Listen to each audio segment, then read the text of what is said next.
2월 넷째 주 주일 예배 참여하신 여러분을 축복합니다. 오늘은 2월 25일 주일이죠. 2024년 설교는 1년간 공관복음을 가지고 집중적으로 설교하고자 합니다. 공관복음을 통해 예수님을 만나는 시간이 되기를 바랍니다. 2월 14일부터 3월 30일까지는 사순절 기간이죠. 사순절은 예수 그리스도의 고난과 부활을 준비하는 영적인 여정으로 기독교인들에게는 매우 큰 의미가 있습니다. 이 기간 동안 기독교인은 금식과 기도, 회개와 절제, 영적 훈련과 자선 행사 등을 통해 영적 성장을 추구하고 신앙의 깊이를 더하게 되는데요. 이러한 사순절 기간에 자신의 삶을 돌아보고 영적으로 성장하기 위해 성찰의 시간을 가지면 좋을 듯합니다. 여러분에게 성령의 충만함이 있기를 소망합니다. 오늘 본문의 말씀 마태복음 5장 1절로 12절 말씀인데요. 함께 읽을 본문 마태복음 5장 1절로 12절 말씀 다 같이 합독하겠습니다. 예수께서 무리를 보시고 산에 올라가 앉으시니 제자들이 나아온지라 입을 열어 가르쳐 이르시되 심령이 가난한 자는 복이 있나니 천국이 그들의 것이며 애통하는 자는 복이 있나니 그들이 위로를 받을 것이며 온유한 자는 복이 있나니 그들이 땅을 기업으로 받을 것이며 의에 줄이고 목마른 자는 복이 있나니 그들이 배부를 것이며 긍휼히 여기는 자는 복이 있나니 그들이 긍휼히 여김을 받을 것이며 마음이 청결한 자는 복이 있나니 그들이 하나님을 볼 것이며 화평하게 하는 자는 복이 있나니 그들이 하나님의 아들이라 일컬음을 받을 것이며 의를 위하여 박해를 받은 자는 복이 있나니 천국이 그들의 것임이라. 나로 말미암아 너희를 욕하고 박해하고 거짓으로 너희를 거슬러 모든 악한 말을 할 때에는 너희에게 복이 있나니 기뻐하고 즐거워하라. 하늘에서 너희의 상이 큼이라. 너희 전에 있던 선지자들도 이같이 박해하였느니라. 아멘. 오늘날 우리가 보고 있는 성경 가운데 신약 성경은 많은 서신들과 문서들 그리고 사본들이 난무하는 가운데 오랜 세월 몇 가지 기준으로 신약 성경 정경화 작업을 해왔습니다. 그래서 주후 397년 카르타고 교회 회의에서 27권으로 확정했죠. 정경과 위경 그리고 외경으로 나누어져 있다고 흔히 학자들은 이야기하는데요. 오늘날 우리에게 주어진 27권은 성경으로 복음의 핵심이 잘 담겨져 있는 성경입니다. 아울러 신약 성경의 순서는 어떤 의도를 가지고 편집되었다는 것을 기억하시기 바랍니다. 신약 성경의 구성을 잠깐 살펴보면 처음 4개의 복음서가 자리하고 있죠. 이 4복음서, 즉 마태, 마가, 누가, 요한복음은 복음의 핵심을 잘 나타내고 있습니다. 다음으로 사도행전이 기록되어 있는데요. 이는 신약의 역사서입니다. 다시 말해서 복음이 어떻게 흘러가는지 큰 물줄기를 보여주는 것이죠. 그리고 21개의 서신서가 나와 있는데요. 서신서를 2가지로 보면 하나는 바울 서신이라고 해서 확정된 13편의 바울 서신이 있고요. 나머지는 공동 서신이라고 해서 사도들이 기록한 편지가 있습니다. 서신서를 통해 신약 편집인은 복음이 실제적인 현실에 어떻게 적용될 수 있는지를 가르쳐주고 있는 것입니다. 그리고 마지막으로 요한계시록이 나오죠. 이는 복음의 완성이 어떻게 이루어지는지 미래의 청사진을 나타내고 있는 것입니다. 신앙인들이라면 마지막 시대 역사의 주인공으로 다시 오실 예수님의 재림을 기다려야 하겠죠. 현재의 삶이 고통스럽고 비참하며 살 소망과 살 의지조차 남지 않은 기독교 박해 시기에 예수님이 밤모섬에 유배되어 있는 마지막 사도 요한을 통해 말씀을 기록하게 하셨고 그 말씀으로 순교하는 많은 성도들에게 위로와 도전 그리고 삶의 용기를 부여했습니다. 그래서 탄생한 마지막의 요한계시록을 통해 우리의 삶의 방향을 정하고 신앙인다운 삶을 살아가야 할 것입니다. 과거 신앙의 선배들이 보여준 믿음의 모습들을 생각하며 우리의 신앙생활을 날마다 점검하고 바르고 성경적으로 살아가기 위한 몸부림이 있기를 바랍니다. 여러분을 축복합니다. 마태복음 5장에서 7장은 산상보훈이라고 불리웁니다. 사도 마태는 무리와 제자들을 구별하는 것 같아 보이죠. 무리를 정의하면 이런저런 동기로 예수님께 나온 자들이라 할 수 있겠습니다. 아울러 제자들은 자신의 안락한 삶을 포기하고 예수님의 말씀을 배우며 그분을 본받으려는 자들을 일컫는 거죠. 오늘날에도 교회에는 두 부류의 신앙인이 있다고 생각됩니다. 무리와 같이 자신의 이익과 삶의 우선순위인 자기만의 동기를 가지고 언제든지 예수님을 배반할 준비가 된 자들과 예수님의 제자와 같이 삶의 우선적인 목적으로 하나님의 아들 예수님께 산 제물로 자신을 드리는 자들로 나눌 수 있겠죠. 그러나 현실적으로 인간은 연약하기에 두 부류로 확실히 구분되는 것은 아니지만 마지막 때는 성령의 강권적인 역사로 구분될 것입니다. 여하간 오늘 본문에서는 예수님께서 8번 복된 자들을 언급하셨습니다. 이것을 오늘날의 신앙인들은 팔복이라고 부르고 있죠. 처음 4가지 복은 구원을 얻어가는 과정에서 준비되는 것이고 나머지 4가지는 구원 얻은 자들에게서 나타나고 있는 복이 아닌가 생각해 봅니다. 마태복음의 구조 가운데 오늘 본문까지의 내용을 근거로 사도 마태가 마태복음을 이렇게 편집한 의도를 좀 생각해 보았습니다. 사도 마태는 유대인들에게 복음을 전하기 위해 내용 순서를 정했을 것입니다. 이 편지가 복음의 편지가 되도록 먼저는 유대인들에게 증거하고자 하는 목적이 있었겠죠. 이 메시지를 오늘날 현대를 살아가는 우리 신앙인들에게도 어떻게 적용할 것인가 하는 이것이 우리의 신앙생활의 방향을 결정짓게 할 것입니다. 유대인들에게 마태는 다윗의 후손으로, 다시 말해서 왕의 가문으로 예수님의 오심을 강조하고 싶어서 족보를 이용했습니다. 아울러 아브라함의 후손으로 예수님은 구약에 예언된 메시아라는 사실을 알리고 싶었을 것입니다. 그분의 탄생부터 심상치 않았죠.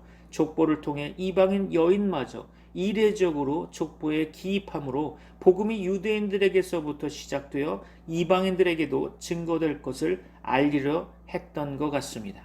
또한 예수님의 공생의 시작을 세례에서부터 시작하게 되었는데요. 이는 십자가 죽음과 중생의 거듭남을 예식을 통해 보이면서 삼위일체 하나님을 보여주셨죠.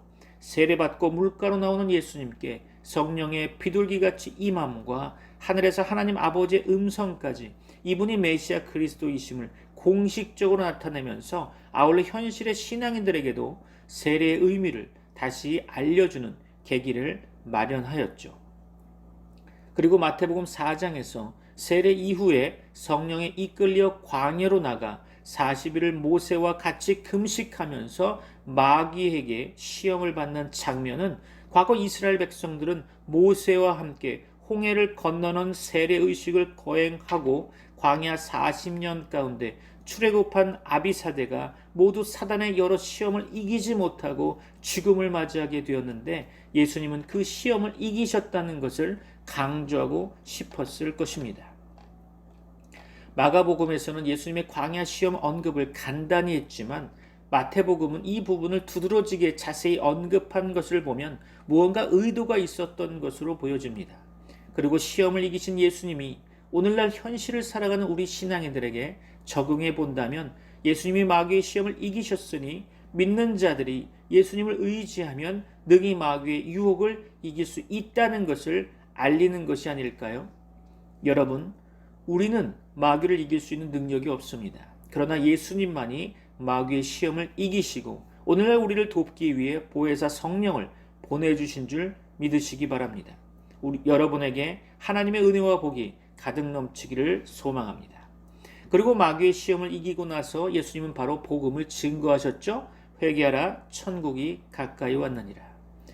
그러는 가운데 제자들을 모으셨습니다. 그 제자들로 말미암아 세계로 복음이 증거될 것을 예수님은 아셨을 것이고 마태도 처음엔 몰랐지만 나중에 되어지는 일들을 보고 알았을 것입니다. 그래서 예수님께서 제자를 만드시는 과정을 다루므로 현실은 우리가 본문을 보고 도저히 이해하지 못하겠지만 예수님은 제자를 두셨고 그들과 함께 3년의 세월을 보냈던 것입니다. 어떻게 제자들이 예수님과 함께 있을까요? 참 놀랍지 않습니까? 말씀과 삶으로 제자들에게 보이셨던 그 예수님을 오늘 이 시간 우리는 기억해야 됩니다. 그 제자들에게 있어서 오늘 본문의 말씀 8가지 복이 일반 무리들과는 다른 차원으로 여겨졌을 것입니다. 마태는 제자를 삼고 나서 산에 올라가 말씀을 전하실 때 예수님은 먼저 복을 말씀하셨다고 이야기하는 거죠. 하나님은 인간을 창조하시면서 복된 인간으로 만드셨습니다. 창세기 1장 26절로 28절 말씀을 참조하면 좋겠는데요. 그런데 죄악이 들어오면서 복은 사라지고 인간에게는 저주가 임했던 거죠. 에덴을 떠나 에덴 동편에 머물면서 많은 고난과 죽음의 위협이 평생을 따라다니게 된 거죠. 그러나 하나님은 인간을 사랑하시기에 복음을 주셨습니다. 창세기 3장 15절이죠. 여인의 후손이 올 것인데 그는 뱀의 머리를 상하게 할 것이다. 여인의 후손으로 오신 예수님은 지금 제자들에게 복에 대해 말씀을 선포하고 있는 것입니다. 하나님의 백성들은 하나님이 주시는 복을 받고 누려야 할 것입니다. 오늘 이 시간 그 8가지의 복의 세계로 여러분을 초대합니다. 귀 기울이시고 하나님의 복을 누리시는 여러분 되길 소망합니다. 연초에 보는 토종 비결과는 차원이 다른 메시지입니다. 여러분에게 엄청난 하나님의 복이 임하시기를 축원합니다. 3절입니다. 심령이 가난한 자는 복이 있나니 천국이 그들의 것이며 심령이 부유한 자는 자신이 지혜와 지식, 의와 사랑이 있다고 생각해서 하나님을 찾지도 않고 구원의 필요를 느끼지 않는 교만한 자라 할 수 있을 것입니다.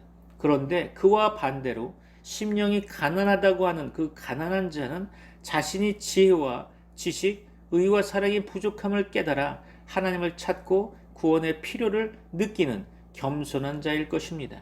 불신앙과 불순종은 교만과 함께 가는 거죠.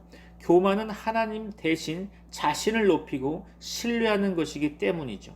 그러나 자기라는 것과 또 자기가 의뢰하는 돈이나 세상의 것들은 환난 날에 자기를 구원하지 못하며 영생을 보장하지 못하기 때문에 지옥에서 자기를 구원해내지도 못하는 거죠. 믿음은 가난한 심령에서 시작됩니다. 겸손한 자만이 하나님을 두려워하고 그를 믿고 그를 따를 수 있는 거죠. 심령이 가난하지 않으면 아무도 믿음의 길에 들어설 수 없을 것입니다. 가난한 심령 자체가 하나님의 은혜이며 은혜 받은 자의 모습일 것입니다. 하나님께서는 이사야 66장 2절 말씀에서 이렇게 말씀하셨죠. 함께 찾아볼까요? 이사야 66장 2절입니다. 나 여호와가 말하노라 내 손이 이 모든 것을 지었으므로 그들이 생겼느니라. 무릇 마음이 가난하고 심령에 통회하며 내 말을 듣고 떠는 자 그 사람은 내가 돌보려니와. 아멘. 심령이 가난한 자는 천국이 그의 소유가 될 것입니다. 성경에 증거된 대로 사람은 회개하고 예수님을 믿어 구원을 얻음으로 천국에 들어가게 되어 있죠. 그러므로 주께서 하신 말씀은 사람이 회개하고 예수님을 믿고 구원을 얻으려면 우선 자신의 빈곤을 알아야 한다는 뜻이라고 보여집니다. 우리는 겸손하게 우리 자신이 지혜와 지식이 부족하고 의와 사랑이 부족한 존재라는 것을 깨달아야 믿음의 길에 들어설 수 있는 것이죠. 또 예수님 믿고 구원 얻는 자도 계속 겸손해야 할 것입니다. 우리는 우리의 부족과 무능력을 늘 인식하고 우리의 우리 된 것이 하나님의 전적 은혜임을 늘 인정하며 살아야 할 것입니다. 하나님께서는 교만한 자를 물리치시고 겸손한 자에게 은혜를 베푸십니다. 야고보서 4장 6절 봅니다. 그러나 더욱 큰 은혜를 주시나니 그러므로 일렀으되 하나님이 교만한 자를 물리치시고 겸손한 자에게 은혜를 주신다 하였느니라. 아멘. 베드로전서 5장 5절 볼까요? 젊은 자들아 이와 같이 장로들에게 순종하고 다 서로 겸손으로 허리를 동이라. 하나님은 교만한 자를 대적하시되 겸손한 자들에게는 은혜를 주시니라. 아멘. 천국을 소유하시는 여러분 되시기를 소망합니다. 오늘 본문의 말씀 4절 봅니다. 애통하는 자는 복이 있나니 그들이 위로를 받을 것이며. 사람에게 복이 되는 애통은 자신의 죄에 대한 회개의 애통뿐일 겁니다. 죄인은 하나님 앞에서 자신의 죄를 깨닫고 자신의 죄의 심각함, 즉 하나님께서 죄를 미워하시고 노하신다는 사실을 깨달아야 하고 자신의 부족과 죄를 애통해야 할 것입니다. 그런 자가 구원을 얻을 수 있습니다. 다윗은 시편 51편 17절 말씀에서 하나님께서 구하시는 제사는 상한 심령이라 하나님이여 상하고 통회하는 마음을 주께서 멸시하지 아니하시리이다. 아멘. 또 요엘 선지자는 요엘서 2장 12절로 13절 말씀 가운데 여호와의 말씀에 너희는 이제라도 금식하고 울며 애통하고 마음을 다하여 내게로 돌아오라 하셨나니 너희는 옷을 찢지 말고 마음을 찢고 너희 하나님 여호와께로 돌아올지어다. 그는 은혜로우시며 자비로우시며 노하기를 더디하시며 인애가 크시사 뜻을 돌이켜 재앙을 내리지 아니하시나니. 아멘. 예수님께서 한 동네에 들어가셨을 때 죄인인 한 여자가 향유 담은 옥합을 가지고 그의 뒤로와 그 발 곁에 서서 울며 눈물로 그 발을 척시고 자기 머리털로 씻고 그 발에 입 맞추고 향유를 부었습니다. 그것은 회개의 눈물이었다고 생각됩니다. 자신의 죄 때문에 애통하는 자는 위로를 받을 것입니다. 그것은 죄 문제의 해결을 통해, 즉 죄 사함을 통해 이루어지는 거죠. 앞에 말한 그 여자에 대해 예수님께서 저의 많은 죄가 사하여졌도다라고 말씀하시고 그에게 네 믿음이 너를 구원하였으니 평안히 가라 하고 말씀하셨듯이 애통하는 자는 위로를 받을 것입니다. 죄의 용서는 지극히 크고 놀라운 하나님의 은총입니다. 왜냐하면 그 무엇으로도 씻을 수 없고 하나님의 공의의 진노를 피할 수 없는 우리의 더러운 죄가 구주 예수 그리스도의 대속의 피로 말미암아 단번에 깨끗게 되기 때문이죠. 오늘 본문 5절 말씀 볼까요? 온유한 자는 복이 있나니 그들이 땅을 기업으로 받을 것이며. 아멘. 온유하다는 말은 겸손하다는 말과 유사합니다.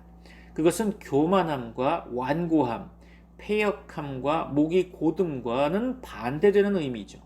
교만한 마음은 불신앙과 불순종으로 나아가지만 겸손하고 온유한 마음은 믿음과 순종으로 나아갑니다. 온유는 믿음의 성품인 거죠. 믿는 자와 믿으려 하는 자는 심령이 온유해야 합니다. 사람은 온유하고 겸손한 마음을 가져야 하나님과 주 예수님을 믿고 그의 모든 교훈을 받아들이며 거기에 순종할 수 있는 것이죠. 온유한 사람은 땅을 기업으로 받는 복을 얻는다고 성경은 기록하고 있죠. 여기에 땅은 이 세상에서 땅을 얻는 것을 의미하지 않습니다. 이 세상의 부동산이 아닌 거죠. 새하늘과 새 땅, 곧 천국에 들어가는 것을 의미한다고 보입니다. 세상에서는 강한 자나 힘센 자가 땅을 차지하겠지만 천국은 다르죠. 천국은 온유한 자가 얻는 것입니다.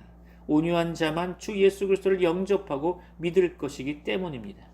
온유하고 겸손한 사람은 주 예수 그리스도를 믿고 구원을 얻어 천국에 들어갈 것입니다. 구원 얻은 자들도 여전히 온유해야 하는 거죠. 온유는 예수 그리스도의 성품인 것입니다.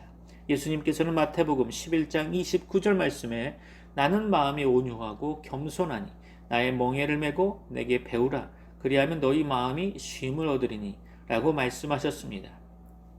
온유는 또한 성령의 열매입니다. 갈라디아서 5장 22절로 23절 말씀 볼까요?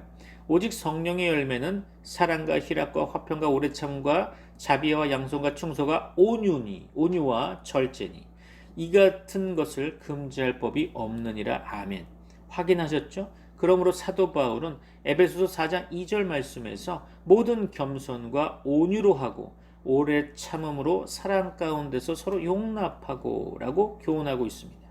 또한 골로새서 3장 12절 말씀에서는 그러므로 너희는 하나님이 택하사 거룩하고 사랑받는 자처럼 긍휼과 자비와 겸손과 온유와 오래 참음을 옷 입고 라고 말하고 있죠. 오늘 본문의 말씀 6절 볼까요? 의에 줄이고 목마른 자는 복이 있나니 그들이 배부를 것이며. 그렇죠. 의는 하나님의 계명에 일치하는 것, 즉 그 계명대로 사는 것을 의미하죠. 그것은 경건과 도덕성으로 나타납니다. 의에 줄이고 목마른 것은 자신에게 의가 없고 죄만 많다는 것을 깨닫는 것을 말하고 있는 거죠. 자신이 의가 없는 죄인임을 깨닫지 못하는 자는 구원에 이를 수 없습니다. 고린도전서 6장 9절로 10절 말씀 볼까요? 불의한 자가 하나님의 나라를 유업으로 받지 못할 줄을 알지 못하느냐? 미혹을 받지 말라. 음행하는 자나 우상 숭배하는 자나 간음하는 자나 탐색하는 자나 남색하는 자나 도적이나 탐욕을 부리는 자나 술 취하는 자나 모욕하는 자나 속여 빼앗는 자들은 하나님의 나라를 유업으로 받지 못하리라. 그렇죠. 또한 로마서 3장 10절로 12절 말씀 볼까요? 기록된 바 의인은 없나니 하나도 없으며 깨닫는 자도 없고 하나님을 찾는 자도 없고 다 치우쳐 함께 무익하게 되고 선을 행하는 자는 없나니 하나도 없도다. 아멘이시죠? 여러분에게 하나님의 강권전 역사로 말미암아 말씀을 깨닫는 시간이 되기를 소망합니다. 오늘 본문 7절 말씀 볼까요? 긍휼히 여기는 자는 복이 있나니 그들이 긍휼히 여김을 받을 것이며. 그렇죠. 7절부터 보게 되는 네 가지 복은 구원 얻은 자가 나타나야 할 복이라는 거죠. 첫째로 긍휼히 여기는 것입니다. 긍휼은 우리를 구원하신 하나님의 성품이죠. 사도 바울은 에베소서 2장 4절로 5절 말씀에서 긍휼이 풍성하신 하나님이 우리를 사랑하신 그 큰 사랑을 인하여 허물로 죽은 우리를 그리스도와 함께 살리셨고 라고 말하고 있죠. 예정도, 속죄도, 중생도 하나님의 긍휼에서 시작되고 완성되는 것입니다. 우리 된 것은 오직 하나님의 긍휼로 말미암은 것입니다. 믿습니까? 그러므로 남을 긍휼히 여기는 것은 구원 얻은 성도의 당연한 태도이어야 할 것입니다. 그러므로 사도 바울은 에베소서 4장 32절에서 서로 친절하게 하며 불쌍히 여기며 서로 용서하기를 하나님이 그리스도 안에서 너희를 용서하심과 같이 하라 라고 권면하고 있습니다. 긍휼히 여기는 자는 긍휼히 여김을 받을 것입니다. 마태복음 6장 14절로 15절 말씀 가운데 예수님께서 너희가 사람의 잘못을 용서하면 너희 하늘 아버지께서도 너희 잘못을 용서하시려니와 너희가 사람의 잘못을 용서하지 아니하면 너희 아버지께서도 너희 잘못을 용서하지 아니하시리라 라고 말씀하십니다. 마지막 심판 때에 하나님께서는 긍휼히 여긴 자들을 긍휼히 여기실 것이며 긍휼히 여기지 않은 자들을 긍휼 없이 대하실 것입니다. 그러므로 야고보는 야고보서 2장 13절 말씀에서 긍휼을 행하지 아니하는 자에게는 긍휼 없는 심판이 있으리라. 긍휼은 심판을 이기고 자랑하느니라 라고 말합니다. 하나님의 크신 긍휼과 은혜로 구원 얻은 우리는 남을 긍휼히 여겨야 마땅할 것입니다. 본문 말씀 8절 봅니다. 마음이 청결한 자는 복이 있나니 그들이 하나님을 볼 것이며. 아멘. 아담이 범죄한 후 사람의 마음은 태어날 때부터 매우 부패되어 있죠. 그러므로 예레미야서 17장 9절 말씀에서 만물보다 거짓되고 심히 부패한 것은 마음이라고 말합니다. 예수님께서도 말씀하셨는데요. 마태복음 15장 19절로 20절이죠. 마음에서 나오는 것은 악한 생각과 살인과 간음과 음란과 도둑질과 거짓 증언과 비방이니 이런 것들이 사람을 더럽게 하는 것이요 씻지 않은 손으로 먹는 것은 사람을 더럽게 하지 못하느니라. 아멘. 사람의 마음이 더러운 것은 물욕과 정욕, 명예욕 같은 욕심 때문일 것입니다. 사람의 욕심은 사람으로 죄를 짓게 하죠. 마음이 청결한 자는 모든 욕심을 다 버리고 죄 씻음을 얻은 자를 가리킵니다. 우리는 깨끗한 마음을 지녀야 하겠죠. 그래야 거룩하신 하나님을 감히 섬길 수 있는 것입니다. 마음이 청결한 자는 하나님을 볼 것이라고 성경은 말씀하고 있는데요. 그것은 장차 천국에서 그의 영광을 보는 것을 말할 것입니다. 하나님께서는 거룩하신 영이심으로 마음이 더러운 자, 곧 죄와 탐욕으로 더러운 자는 하나님의 나라에 들어갈 수 없고 하나님의 영광을 볼 수도 없습니다. 그러나 마음이 청결한 자는 하나님의 영광을 볼 것입니다. 하나님께서는 영이심으로 우리가 그를 우리의 육신의 눈으로 볼 수는 없으나 우리는 하나님을 알고 그의 나라에 들어갈 수 있고 그의 영광을 볼 수 있으며 거기에서 그의 영광의 형상인 우리 주 예수 그리스도를 배울 수 있을 것입니다. 9절 말씀 볼까요? 화평하게 하는 자는 복이 있나니 그들이 하나님의 아들이라 일컬음을 받을 것이며. 화평하게 하는 이라는 말은 두 가지 의미를 가지고 있다고 봅니다. 첫째로 그것은 하나님과 화목하게 한다는 뜻이라고 보여집니다. 사람은 죄 때문에 하나님과 원수가 되었으나 우리는 예수 그리스도의 십자가 속죄 사역으로 화목하게 되었습니다. 로마서 5장 10절이죠. 곧 우리가 원수 되었을 때 그의 아들의 죽으심으로 말미암아 하나님과 화목하게 되었은즉 화목하게 된 자로서는 더욱 그의 살아나심으로 말미암아 구원을 받을 것이니라. 아멘. 골로새서 1장 20절로 22절이죠. 그의 십자가의 피로 화평을 이루사 만물 곧 땅에 있는 것들이나 하늘에 있는 것들이 그로 말미암아 자기와 화목하게 되기를 기뻐하심이라. 전에 악한 행실로 멀리 떠나 마음으로 원수가 되었던 너희를 이제는 그의 육체의 죽음으로 말미암아 화목하게 하사 너희를 거룩하고 흠없고 책망할 것이 없는 자로 그 앞에 세우고자 하셨으니. 아멘. 그러므로 하나님과 화목케 하는 것은 복음 전도로 영혼을 구원하는 일입니다. 구원 얻지 못한 자는 하나님과 원수 관계에 있지만 구원 얻은 자마다 하나님과 화목하게 되는 것입니다. 그러므로 사도 바울은 하나님께서 그리스도로 말미암아 우리를 자기와 화목하게 하시고 또 우리에게 화목하게 하는 직무를 주셨다고 말하고 있습니다. 고린도후서 5장 18절이죠. 모든 것이 하나님께로서 났으며 그가 그리스도로 말미암아 우리를 자기와 화목하게 하시고 또 우리에게 화목하게 하는 직분을 주셨으니. 아멘. 둘째로 화평하게 한다는 말은 사람들 간의 화목도 의미한다고 보여집니다. 하나님과 화목한 자들은 서로 간에도 화목하기를 힘쓰겠죠. 서로 화목하는 것은 구원 얻은 성도들의 마땅한 행위일 것입니다. 갈라디아서 5장 19절로 21절 말씀 가운데 원수를 맺는 것과 분쟁과 시기와 분냄과 당짓는 것과 불리함과 이단과 투기와 살인 등 9가지를 육체의 일들로 말하였고요. 또 이런 일들을 하는 자들은 하나님의 나라를 유업으로 받지 못할 것이라고 말하고 있습니다. 로마서 12장 18절 말씀에서는 할 수 있거든 너희로서는 모든 사람과 더불어 화목하라 라고 말하고 있죠. 또 야고보서 3장 17절 가운데 오직 위로부터 난 지혜는 첫째 성결하고 다음에 화평하고 관용하고 양순하며 긍휼과 선한 열매가 가득하고 편견과 거짓이 없나니라고 말하고 있습니다. 화평하게 하는 자가 하나님의 아들이라 불리는 것은 하나님의 아들 예수 그리스도께서 하나님과 사람들 간의 불화를 제거하시고 화목하게 하셨기 때문에 화목하게 하는 성도도 하나님의 아들이라고 불리기에 합당하다는 의미가 되는 거죠. 성도다운 행위, 즉 거룩하고 선한 행위는 구원의 표요 확증인 것입니다.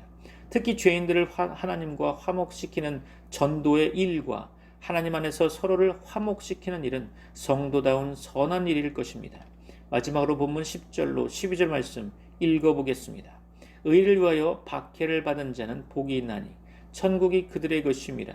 나로 말미암아 너희를 욕하고 박해하고 거짓으로 너희를 거슬러 모든 악한 말을 할 때에는 너희에게 복이 있나니 기뻐하고 즐거워하라. 하늘에서 너희 상이 큼이라. 너희 전에 있던 선지자들도 이같이 박해하였느니라. 아멘. 8가지 복의 처음 4번째에서 의에 줄이고 목마름으로 이야기했는데 다음 4번째는 의 때문에 핍박을 받음이라고 기록되어 있습니다. 사람은 심령이 가난하고 죄를 애통하고 온유하고 의에 줄이고 목마름으로 하나님께로 나오고 구원을 얻지만 구원 얻은 이후에는 그가 남을 긍휼히 여기고 마음이 깨끗하고 화평하게 하고 심지어 의 때문에 핍박까지 받는다면 그는 성도다운 성도가 될 것입니다. 의 때문에 핍박을 받은 자는 복이 있다고 말씀합니다. 즉 하나님의 계명대로 살기 때문에 핍박을 받은 자는 복이 있는 거죠. 왜냐하면 천국이 그들의 것이기 때문입니다. 그들은 확실히 천국 백성인 거죠. 의를 행하는 것이 구원 얻은 천국 백성의 표라면 의 때문에 핍박을 받는 것은 더욱 그러할 것입니다. 사람은 의를 사모하고 예수님으로 말미암아 의롭다 하심의 구원을 얻어야 하고 구원 얻은 자는 그 의를 위해 살고 의를 전파하고 의를 위해 고난과 핍박과 순교도 당해야 할 것입니다. 예수님께서는 나로 말미암아 너희를 욕하고 박해하고 거짓으로 너희를 거슬러 모든 악한 말을 할 때에는 너희에게 복이 있나니 기뻐하고 즐거워하라. 하늘에서 너희의 상이 큼이라 라고 말씀하셨죠.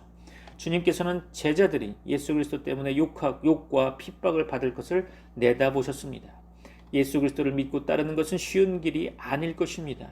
그것은 자기를 부정하고 자기 십자가를 지는 길이죠. 그것은 핍박받을 것도 예상되는 길입니다. 마귀는 예수님 믿는 자를 미워하고 세상을 충동하여 성도를 핍박하게 합니다. 그래서 세상 사람들은 예수님 믿는 자를 욕하고 핍박하며 거짓으로 모든 악한 말로 비난할 것입니다. 그러므로 사도 바울은 디모데후서 3장 12절 말씀에서 무릇 그리스도 예수 안에서 경건하게 살고자 하는 자는 박해를 받으리라 라고 말하고 있는 거죠. 그러나 주의 제자들은 핍박을 받을 때 기뻐하고 즐거워해야 할 것입니다. 왜냐하면 하늘에서 그들의 상이 크기 때문이죠. 주께서는 상을 말씀하시며 핍박받을 제자들을 격려하셨습니다. 이 구절은 또한 천국에서의 상급의 차등을 보인다고 할 수 있겠죠. 마지막 심판 때 사람의 죄악에 대한 형벌에 차등이 있을 것이고요. 선행에 대한 상급에도 차등이 있을 것입니다. 주께서는 또 부가적으로 말씀하시는데요. 너희 전에 있던 선지자들도 이같이 박해하였느니라. 그렇죠.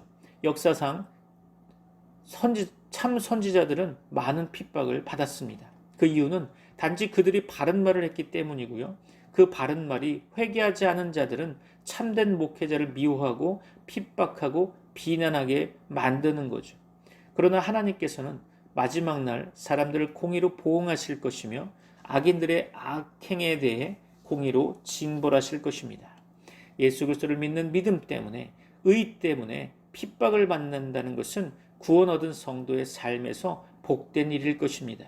그것은 참으로 주 예수님을 믿고 따르며 섬기는 표가 되며 큰 상이 있기 때문일 것입니다. 예수 그리스도 때문에 핍박을 당하는 것은 결코 불행이 아니고 오히려 행복일 것입니다. 그러므로 우리는 의 때문에 예수 그리스도 때문에 받는 핍박을 두려워하거나 부끄러워하지 말고 오직 하나님의 뜻대로 바르게 살지 못한 것을 뉘우쳐야 하고 어떤 고난과 핍박이 닥쳐와도 예수 그리스도와 그의 복음을 위해 교회를 위해 바르게 충성되게 살아가야 할 것입니다. 여러분에게 하나님의 은혜와 복이 충만하시기를 축원합니다. 기도하겠습니다. 이제는 우리 주 예수 그리스도의 은혜와 하나님의 사랑과 성령님의 교통하심이 트리니티 미라클 교회 모든 권속들과 세계 교회 위에 이제부터 영원까지 함께 있을지어다. 아멘. May the grace of the Lord Jesus Christ and the love of God and the fellowship of the Holy Spirit be with you all. Amen.